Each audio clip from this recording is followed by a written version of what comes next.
Auxiliary verbs के कुछ characteristics हैं ऑक्सिलरी वर्ब्स के, ठीक है, specially will discuss them later on, ठीक है, पहले अक़साम करते हैं ना, will discuss.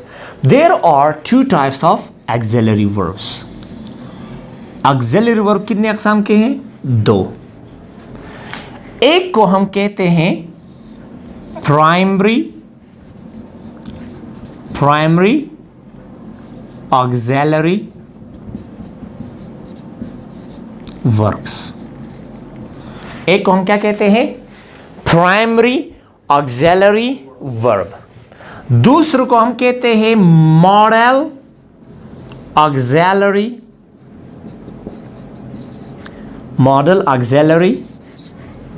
Verbs. Auxiliary verbs दो किस्म के हैं, primary auxiliary verb and model auxiliary verb. Primary auxiliary verb and model auxiliary verb. Now, let me have this for you. Modal auxiliary verb कौन कौन से हैं? Can, could, would। एक चीज यहां पर याद कर ले, यहां पर जितना एल आते हैं एल डी के साथ, ये जो है ये एल साइलेंट है। कूल्ड आप नहीं कह सकते, वुल्ड आप नहीं कह सकते, आपके कैन, कुड, वुड। इसी तरह शुड, इसी तरह मस्ट, सही है, इसी तरह may, might एंड well। ये मॉडल ऑक्सिलरी वर्ब है, ठीक है। देयर इज ऑल्सो शल भी है, लेकिन अभी मॉडर्न इंग्लिश में हम शल को इस्तेमाल नहीं करते। अगर आप इंक्लूड करते तो चलो इंक्लूड कर ले। Now days we don't use will और शल, हम इकट्ठे इस्तेमाल करते थे, ठीक है। Now this is actually modal auxiliary verb. यहाँ पर मॉडल ऑक्सिलरी वर्ब में दूसरा किस्म की भी है, उसको हम कहते हैं सीमी मॉडल ऑक्सिलरी वर्ब। क्या? Semi modal auxiliary verbs. Semi modal auxiliary verbs वो कौन कौन से हैं? Has to, have to, dare to, यहां पर लगाते डेयर टू, यहां पर है दूसरा has to, have to, dare to, ought to, suppose to. ये सब is a semi modal auxiliary verb इस्तेमाल होती है, इसको हम कहते हैं सीमी मॉडल ऑक्सिलरी वर्ब्स। ये सीमी क्यों है? क्योंकि ये इज अ हेल्पिंग वर्ब भी बाज़ वक़ात हम इस्तेमाल करते हैं, विल डिस्कस देम हाउ, ठीक है। सीमी मॉडल ऑक्सिलरी वर्ब्स यानी has to, have to, dare to, ought to, suppose to, इनको हम सीमी मॉडल ऑक्सिलरी वर्ब भी कहते हैं। क्या कहते हैं? Semi modal auxiliary verb. इस पर हम अलग क्लास लेंगे कि ये किस तरह काम करते हैं, क्या करते हैं, discuss them. Now we are coming to, याद रखिए ये जो मॉडल ऑक्सिलरी वर्ब है इसकी कुछ कैरेक्टरिस्टिक्स आप समझे। Now look at here, the first characteristic is that ये जो मॉडल ऑक्सिलरी वर्ब है ये हमेशा के लिए बेस वर्ब के साथ हम इस्तेमाल करेंगे, यानी हमेशा के लिए इसके साथ बेस वर्ब फर्स्ट फॉर्म आएगा। इसके साथ इन्फिनेटिव आता है। इन्फिनेटिव का मतलब है हैज टू गो, तो यहाँ पर टू गो आ गया तो इसको हम कहते हैं इन्फिनेटिव, ठीक है। दूसरा, इसके सेकंड और थर्ड फॉर्म नहीं है मॉडल ऑक्सिलरी वर्ब के। मॉडल ऑक्सिलरी वर्ब के सेकंड और थर्ड फॉर्म नहीं होते। आप इस तरह नहीं कह सकते कैन जो है कुड का पास फॉर्म है, ये गलत है, लोग कहते हैं, इट इज़ रॉन्ग एक्चुअली। ये सिर्फ माने के लिए आप इस्तेमाल कर, otherwise it does not have, ठीक है। आप इस तरह नहीं कह सकते मस्ट का जो सेकंड फॉर्म है वो मस्टर्ड है, थर्ड फॉर्म जो है वो भी मस्टर्ड है, और फोर्थ फॉर्म जो है वो मस्टिंग है, ठीक है। अगर ये पास्ट फॉर्म है, चलो कैन का कुड जो है पास्ट फॉर्म है, यानी सेकंड फॉर्म है किसका? कैन का, तो थर्ड फॉर्म किधर है? फिर फोर्थ फॉर्म तो कुडिंग बनेगा या कैनिंग बनेगा। नो, ये अंडरस्टैंडिंग, बच्चों की अंडरस्टैंडिंग के लिए हम इस तरह बोलते थे कि भाई पास के लिए कैन का सेकंड फॉर्म इस्तेमाल करेंगे, वो कुड है, otherwise there is no such thing, ठीक है। और शुड, शुडिंग नहीं है, ऐसे यानी इनके सेकंड और थर्ड और फोर्थ फॉर्म्स नहीं होते। This is there quality, okay और ये जुमले में क्या करते हैं, नेसेसिटी शो करते हैं, मॉडलिटी को चेंज करते हैं। मॉडलिटी का मतलब है किसी जुमले में ज़रूरी काम को शो करेगा, किसी जुमले में एबिलिटी को शो करेगा, किसी जुमले में ऑब्लिगेशन को शो करेगा। मैं फॉर एग्जांपल मैं कहता हूँ आई ड्राइव अ कार, मैं गाड़ी चलाता हूँ, तो यहाँ पर कुछ नहीं, बस नॉर्मल हैबिचुअल काम हम बता रहे हैं। अगर मैं यहाँ पर इस तरह कह दूँ I can drive a car, यहाँ पर मैंने कैन को इस्तेमाल किया, I can drive a car, तो यहाँ पर कैन जो है अभी कैन की वजह से सारा मीनिंग चेंज हो गया जुमले का। इसका मतलब है आई हैव द एबिलिटी, यानी मैं गाड़ी चला सकता हूँ। यानी यहाँ पर सेंटेंस की मॉडलिटी में चेंज आ गई, मीनिंग में चेंज आ गई है, मूड में चेंज आ गई। पहला जो जुमला था आई ड्राइव अ कार, ये हैबिचुअल एक्शन को जाहिर करता है। अगर मैं कहता हूँ I can drive a car, यहाँ पर ये एबिलिटी को जाहिर करता है, इसलिए हम कहते हैं ये मॉडलिटी को चेंज करते हैं। फिर बाद में इस पर अलग क्लास लेंगे, कैन का पर इस्तेमाल होता है could, would, should, may, might, just journal class about auxiliary verb, ठीक है। नाउ प्राइमरी ऑक्सिलरी वर्ब को आते हैं, क्या आते हैं, प्राइमरी ऑक्सिलरी वर्ब, ठीक है। याद रखें प्राइमरी ऑक्सिलरी वर्ब जो हैं ये कौन कौन से हैं,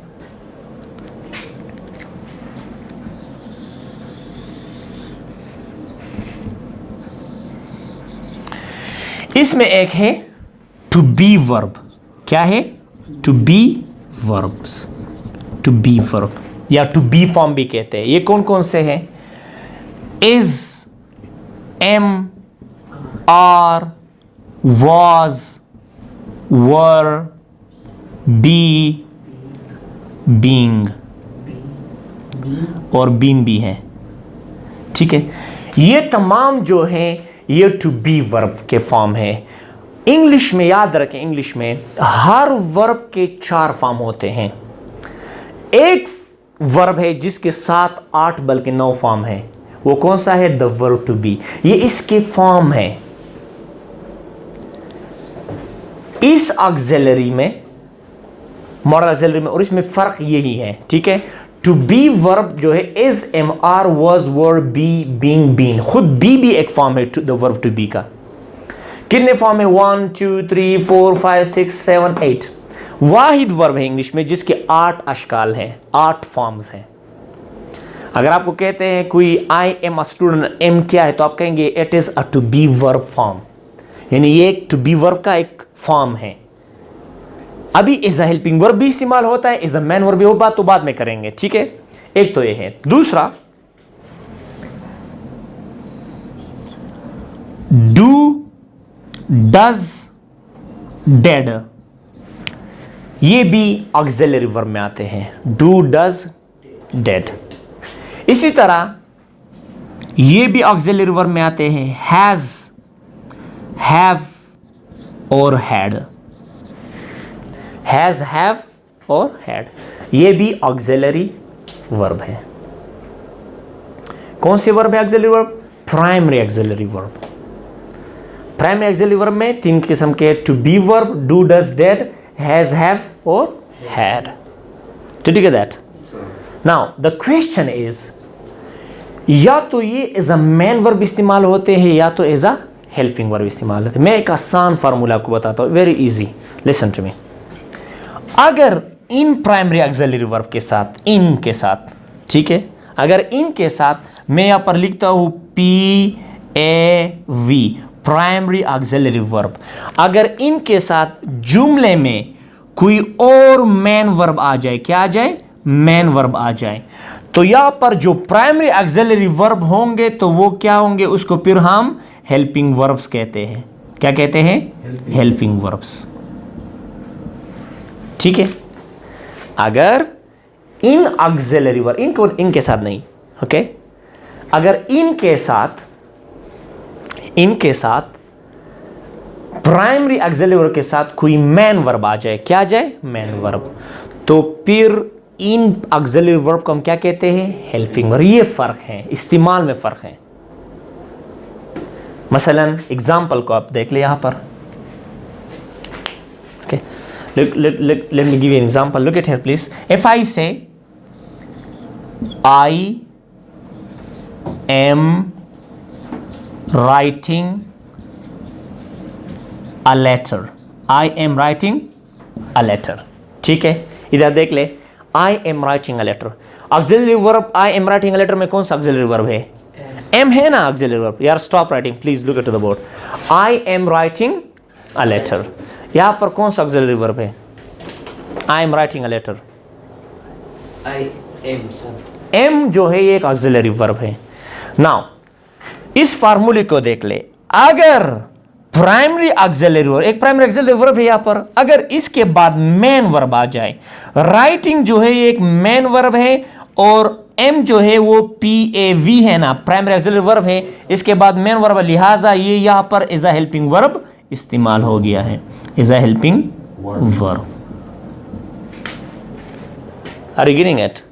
दूसरा एग्जांपल ले ले, यहां पर एग्जांपल को देख ले, यहां पर देता हूं। शी हैज ईटन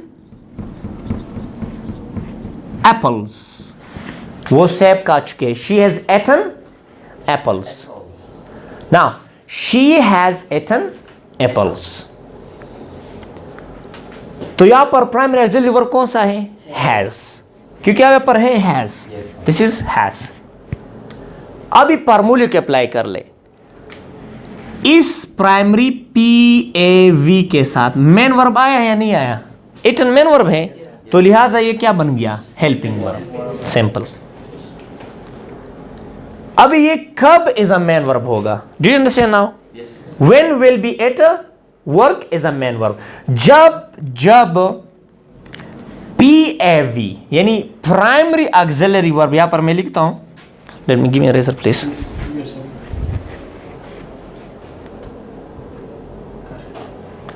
मैं इसको इरेज करता हूं, ठीक है? I just discuss it. Just primary auxiliary verb पर थोड़ा तवज्जो देते हैं, ठीक है? ओके, मैं एक और मिसाल देता हूं, look at here. They have played football, they have played football. यहां पर प्राइमरी ऑक्सिलरी वर्ब कौन सा है? हैव। अभी हैव के साथ क्या आ गया है? मेन वर्ब आ गया है, तो लिहाजा ये क्या हो गया? है हेल्पिंग वर्ब हो गया। क्यों हेल्पिंग वर्ब है? क्योंकि मेन वर्ब के साथ आ गया है, ठीक? Okay, it came with a main verb. Now here is very interesting thing. Okay, जब ये खुद यानी प्राइमरी ऑक्सिलरी वर्ब किसी जुमले में अकेले आ जाए, उसके आगे सब्जेक्ट हो, ठीक है, उसके बाद वर्ब ना हो बल्कि ऑब्जेक्ट या रेस्ट ऑफ द सेंटेंस हो। रेस्ट ऑफ द रोड्स का मतलब है rest of the sentence. Let me clarify it for you Rawal. Okay, यानी अगर सब्जेक्ट आ जाए, फिर PAV आ जाए, फिर वर्ब ना हो, लेट मी यानी दूसरा मेन वर्ब ना आ जाए, इसको हम हटाते हैं, ठीक है? और दूसरा जुमले के और वर्ड्स आ जाए, रेस्ट ऑफ द सेंटेंस आ जाए, rest of the sentence, ROTS का मतलब है रेस्ट ऑफ द सेंटेंस, यानी वर्ब इसमें ना हो, मेन वर्ब। अगर ऐसा जुमला आ जाए जिसमें मेन वर्ब ना हो और प्राइमरी ऑक्सिलरी वर्ब मौजूद हो, और बाकी जुमला हो लेकिन वर्ब इसमें ना हो, मेन वर्ब, ऑब्जेक्ट आता है, कंप्लीमेंट आता है, ठीक है, ऑब्जेक्ट ऑफ प्रीपोजिशन आता है, ठीक है, तो फिर ये जो प्राइमरी ऑक्सिलरी वर्ब है, प्राइमरी ऑक्सिलरी वर्ब, ये फिर खुद मेन वर्ब होंगे। They will be man verbs, they will be man verbs. Example को देख ले, यहां पर क्या है? They have played football, have के बाद क्या आ गया है? प्लेड, मेन वर्ब आ गया है। तो यहां पर देख ले, same, they have cars, they have, उनके पास गाड़ियां हैं, दे हैव कार्स। तो यहां पर इस फार्मूले के दो प्राइमरी ऑक्सिलरी वर्ब यहां पर है, इसके बाद मेन वर्ब नहीं है, तो लिहाजा ये खुद क्या हो गया? मेन वर्ब, ठीक है? ये हो गया मैं, क्योंकि हैव के बाद कोई वर्ब नहीं है, रेस्ट ऑफ द सेंटेंस आ गया है, मतलब नाउन आ गया, एडजेक्टिव आ गया, वर्ब आ गया, खुद कोई ऑब्जेक्ट आ गया, ये खुद जो है क्या है? मेन वर्ब है। मैं एक और एग्जांपल देता हूं, let me give an example. Okay. Is that main verb give a specific meaning? And we are coming to this. अब ये Q as a main verb इस्तेमाल होते हैं, Q as a helping verb, वो तो बाद में करते हैं, पहले हम एक्सप्लेन करते हैं इसको थोड़ा. ओके, इफ आई से आई एम गोइंग और यहां पर लिखता हूं आई एम एल, मैं बीमार हूं. I am going, I am L.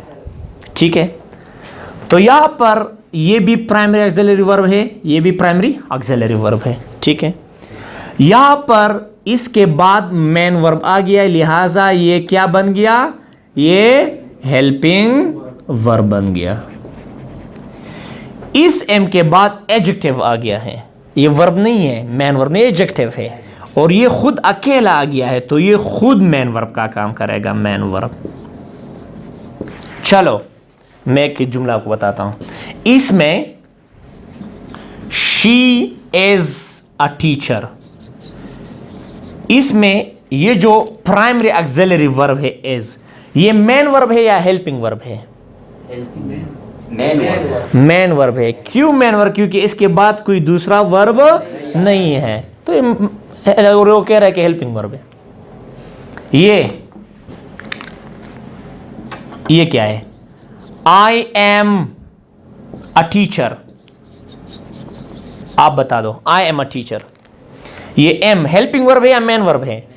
शाबाश, मेन वर्ब है, क्योंकि इसके बाद कोई दूसरा वर्ब नहीं है. Very easy. अभी क्यों इस्तेमाल करते हो तो बाद में क्वेश्चन करेंगे. एक चीज है, इसको थोड़ा कंफ्यूजन है इसमें. ओके, कभी कभी इस तरह भी होता है. May I erase this? yes. Okay. Very interesting, sir. Okay. यहाँ पर एक कंफ्यूजन है, इंटरेस्टिंग थिंग है, अक्सर लोग इसमें कंफ्यूज होते हैं. अगर मैं कहता हूं I am to learn, I am to learn, मुझे जरूर सीखना है.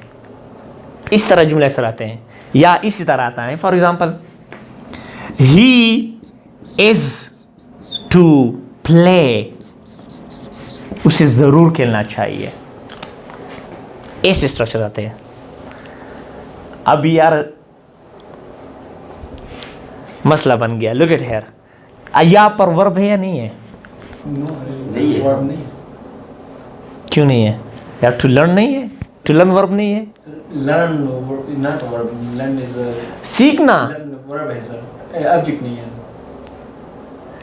ही इज टू प्ले, यहां पर देख ले, यहां पर भी प्राइमरी ऑक्सिलरी वर्ब है, ये भी प्राइमरी ऑक्सिलरी वर्ब है. तो ये क्या है? अभी बता दो, लिसन टू मी, क्या ये हेल्पिंग वर्ब है या मेन वर्ब है? ये बता दो. Am I think helping verb. जो कहता है हेल्पिंग वर्ब है वो हाथ उठा दो. हेल्पिंग वर्ब है? तो हमने किस तरह किया है? इस तरह. Confusing me, sir. ये हेल्पिंग वर्ब बिल्कुल नहीं है. They are not helping verbs. क्योंकि यहां पर इन्फिनिटिव जो है वो ऑब्जेक्ट है. ये infinitive to learn, to play, या ये खुद इज अ मैन वर्ब है. Is a main verb, is a main verb. ये क्या? ये खुद ऑब्जेक्ट के काम करते हैं, ये ऑब्जेक्ट हैं. ऐसे स्ट्रक्चर अक्सर कंफ्यूजन पैदा करते हैं. ये अगर ऐसे स्ट्रक्चर आ जाए, you are to perform the prayer, तुम्हें नमाज पढ़ना चाहिए, यू आर, यहां पर हम दबाव देते हैं, तो फिर ये टू परफॉर्म द प्रेयर क्या? ये एक इन्फिनिटिव है, you are to perform the prayer. तो फिर इस तरह नहीं कहेंगे कि भाई ये जो है इन्फिनिटिव आ गया है, तो लिहाजा ये इन्फिनिटिव जस्ट एक्सप्लेनेशन का काम करता है, जस्ट एक्स्ट्रा मालूमात का काम करता है. असल में ये वर्ब है. इस स्ट्रक्चर जब आ जाए तो उसको याद कर ले, इसमें इज एम यानी जो मेन वर्ब है वही हो गए. Did you get that? Okay, do you understand? Okay, so ये एम्फेसाइजेशन के लिए हम इस्तेमाल करो, तो बाद में फिर टेंसेस के स्ट्रक्चर में करते हैं.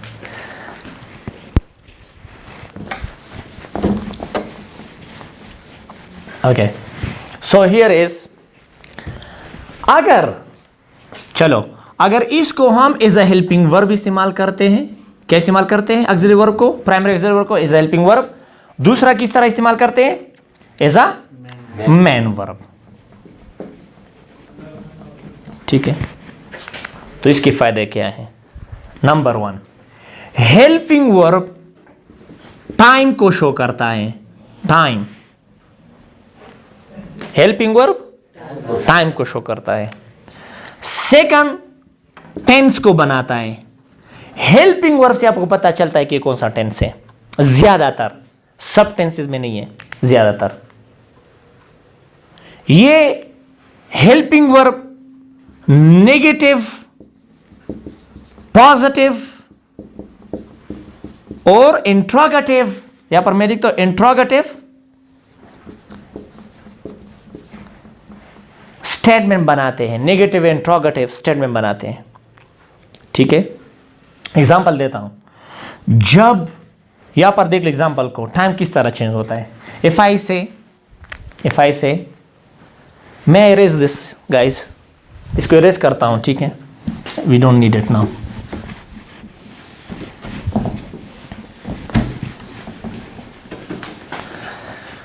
ओके, इसको भी इरेज करता हूं, वो तो हमने फार्मूला लिखा है। ठीक है,